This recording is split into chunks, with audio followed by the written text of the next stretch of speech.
Is it? Yeah. Good morning. So today I'm super happy to have Jamie on. We're going to be talking about financial health. This is something that not a lot of people talk about, especially when they're talking about someone's health.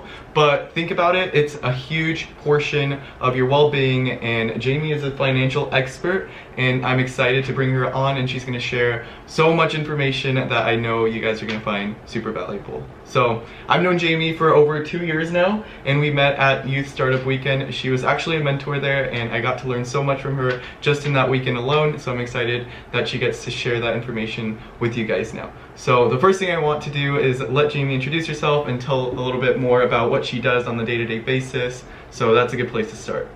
Awesome. Thanks for having me. This is awesome. So you want to know what I do on a day-to-day basis?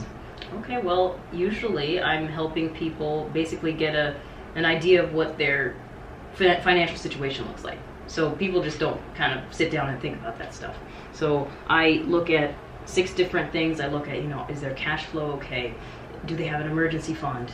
How does their debt look compared to their income? Do they have enough life insurance? Are they saving enough for retirement?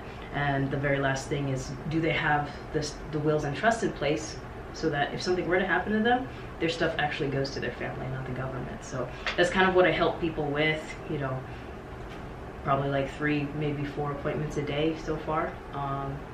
And that's what I help people with, all aspects of the financial situation. So that's what makes me happy.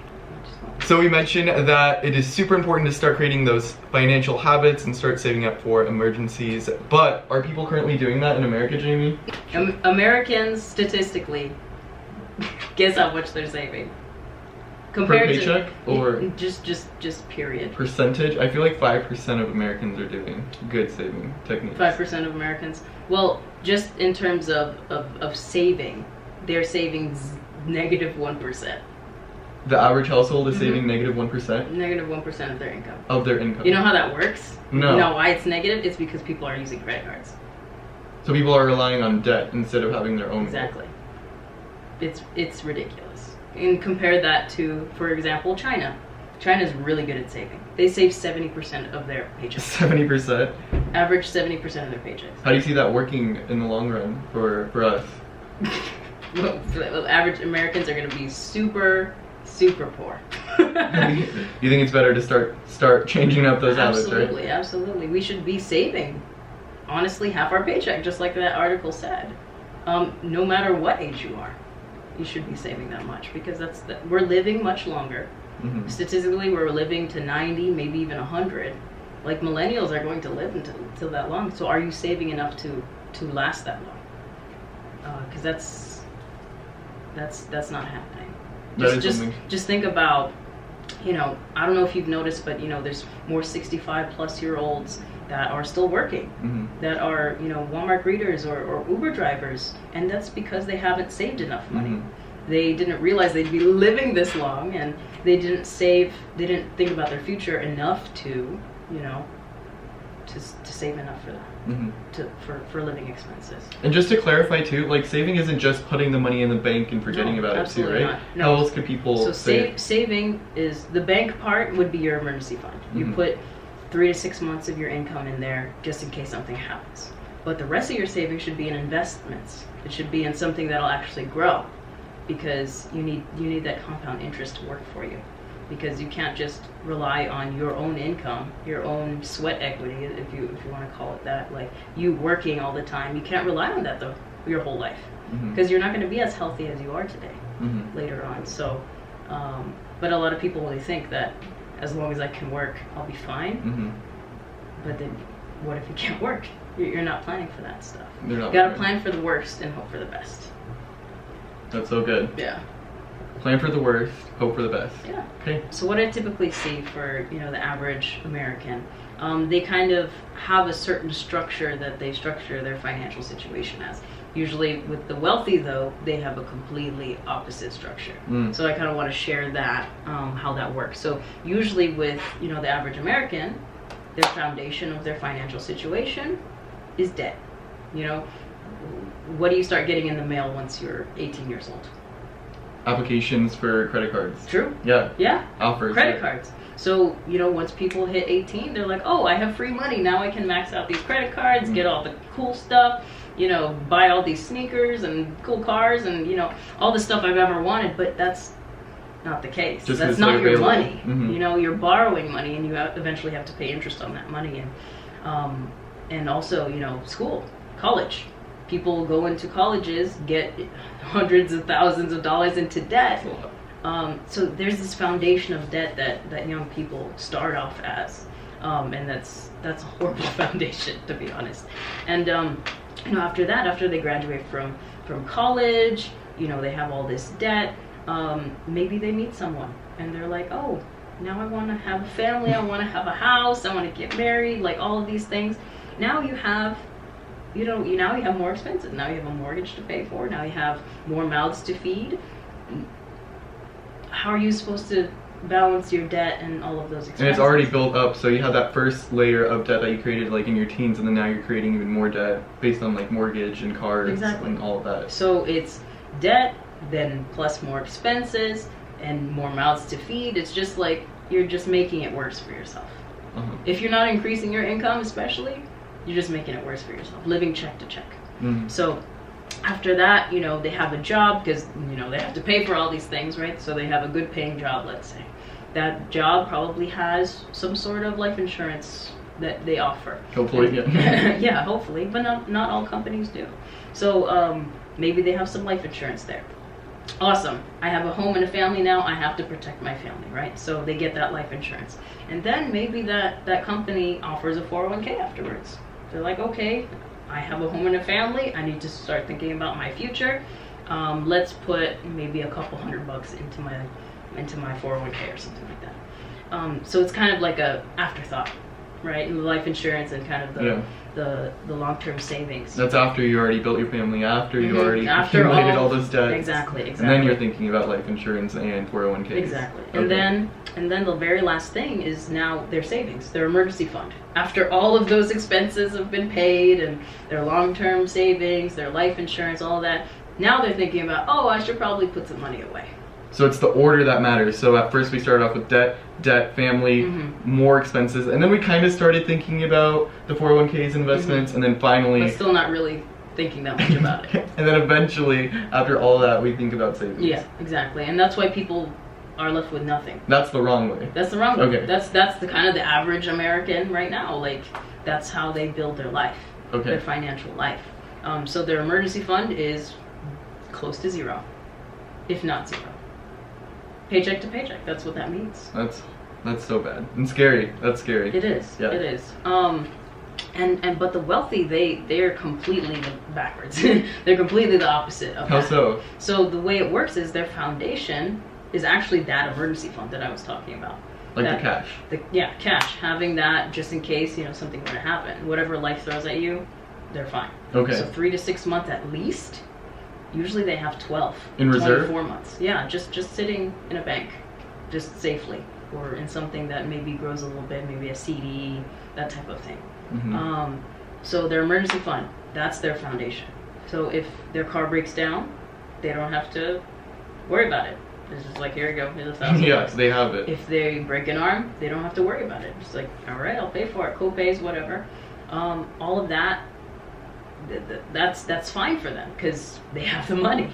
They don't have to stop paying the mortgage. They don't have to stop paying their car payments, that type of thing. So instead of having to get the materialistic things first, they have the cash built up, so then they use that as a safety net, and then they start thinking about the investments and the 401ks. Oh yeah. And then after they have all that established and that foundation strong, then they go into buying houses, starting a family, and doing all the other things, right? Exactly. So it's really the flipped version of how... It's completely flipped. So that emergency fund is a great foundation for that. And then right after the emergency fund, they think about themselves. Life insurance. They are their most important asset. They're the ones who are working. If they were to go away, you know, who's going to pay the bills? They have to. They have to protect, you know, whatever they have to protect. So emergency fund, that's their foundation. The next one is life insurance. The next one is long-term savings, because they understand that they need to start that stuff early. You need to have your money work for you. So they're starting that as early as they possibly can, right? Like, you know, you have, you know, kids, wealthy kids who are learning these things. They're doing all these things. Emergency fund is their foundation. Life insurance is next. Long-term savings is next, because they understand that you need to have time and compound interest working for you. And then after all that foundation, then they think about home and family. Okay, now I can, you know, start meeting people and maybe get married, maybe have kids, buy a house, that type of thing. Now they can handle it, because whatever happens, and they can handle it. So if they were to pass, life insurance pays off the mortgage, their emergency fund pays for any expenses, they lose their job, that type of thing. And then the very last thing is debt. If they even have any debt. They probably wouldn't have any debt. And if they do have debt, it's usually good debt. And the difference between good debt and bad debt, so bad debt is, you know, credit card debt that you actually have to pay interest for, or interest on. And then the good debt, that's maybe getting a second house and renting that house out. And now that house is profit for you. Now you're getting more income from it. So that's good debt. So it's debt that pays you. Rather. So that's the whole difference between, you know, the average American and, you know, the wealthy. It's because different paradigms, different ways of thinking, and different ways of kind of handling their money. I love it. So the people who are financially healthy are the ones that have hopefully not enough debt, because that's not their first priority. Their first priority is accumulating and saving, and then hopefully they won't have any debt, or if they do have any debt, it's good debt. And then the people who are currently financially unhealthy, you would say that they have a lot of debt on the bottom, and they don't have a lot of room for the savings and the investments on top, right? Yep. Is that a good way to put it? Yeah, I think so.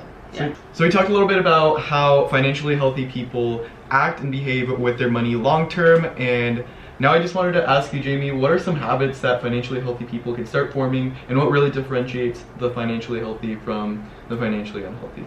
I think the most important habit is to pay yourself first. So, you know, once you get that paycheck, you know, every 2 weeks people are getting paid usually. After you get that paycheck, automatically put, you know, some money into savings. Whatever it is that you can start saving. And that's considered paying yourself? Okay, cool. So put that into savings, don't touch it.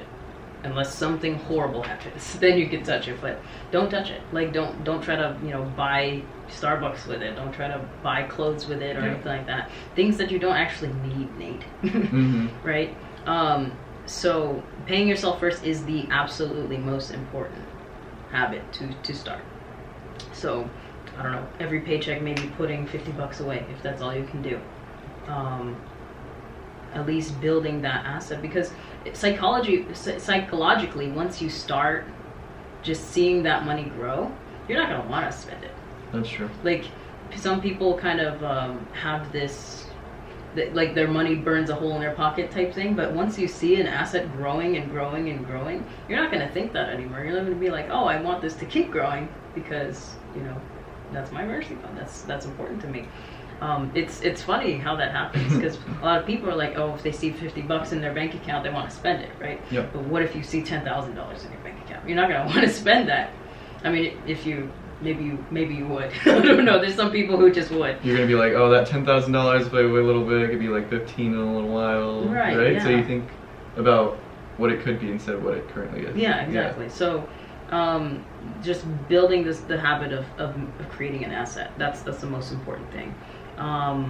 What else? Habits. You know, people are always trying to learn more things. So a lot of reading of books and listening podcasts and listening to podcasts and people who know more than you. Learning from them, and whether it be financially, you know, whether it be physically, you know, that type of thing. They're always looking to better themselves. Cool. Financially healthy people, for sure. They don't try to think that they know everything, because that's when you see everything stagnate. When you think you know everything, you're done. So really having like an open mind in regards to finance is important. Okay, cool.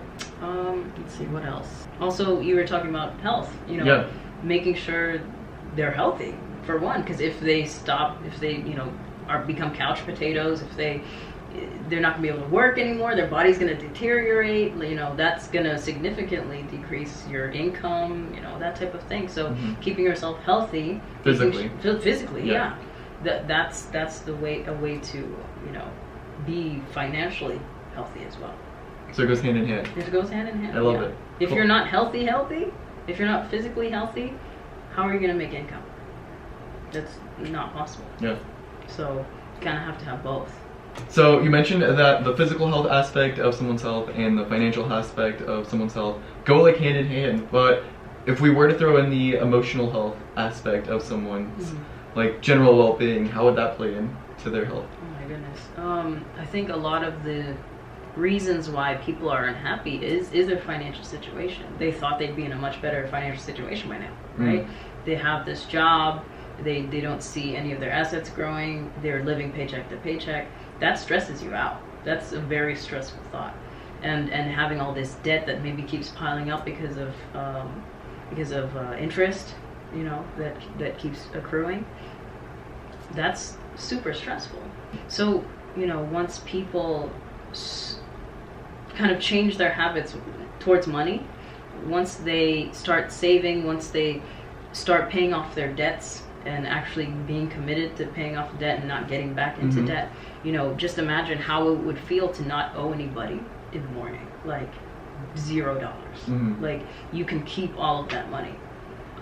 That's kind of a huge weight off your shoulders. Yeah. And that completely eliminates any financial stress. Once that debt is gone, it's amazing. And the stress could really be an impact on your physical and mental health too, right? Absolutely. Absolutely. Like, just imagine being stressed about being able to, you know, have a roof over your head every single day. Like that's definitely going to put a strain on your body, for sure. So you agree that they go hand in hand? Oh yeah. Oh yeah.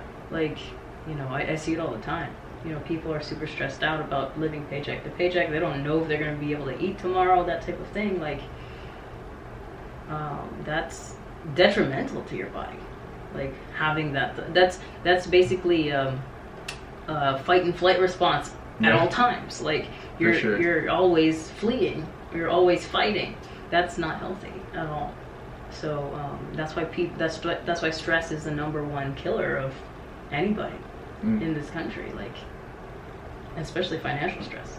So I really want all of you to be really financially healthy by the end of this, and I want to ask Jamie, what is one thing that everyone could do right now to really help them step on the right track to become more financially healthy? Okay, so one thing, I kind of already mentioned it actually, that's the paying yourself first. Making sure that you're putting money away every paycheck, as much as you possibly can, without, you know, taking food off the table, without, you know, shutting the lights off or anything like that. Making sure you pay yourself first, and stop getting into debt. That's another one. Just stop using credit cards. So 2 things: you stop using credit cards. When you don't have the money, do not use your credit card. If you have the money, go for it. Awesome. Cool. But yeah, so pay yourself first. That's my #1. That's a great tip to leave off at, and I wanted to thank Jamie for taking the time to be here with us and sharing all her knowledge. If y'all learned something new, leave it down in the comment section below, one action item that you are going to take after seeing what Jamie had to share. I would love to hear what other aspects you would like us to cover, so please leave a suggestion as well. I am open to helping us all become more healthy and building a better healthcare system. So don't forget that birds of a feather flock together, and see you next time.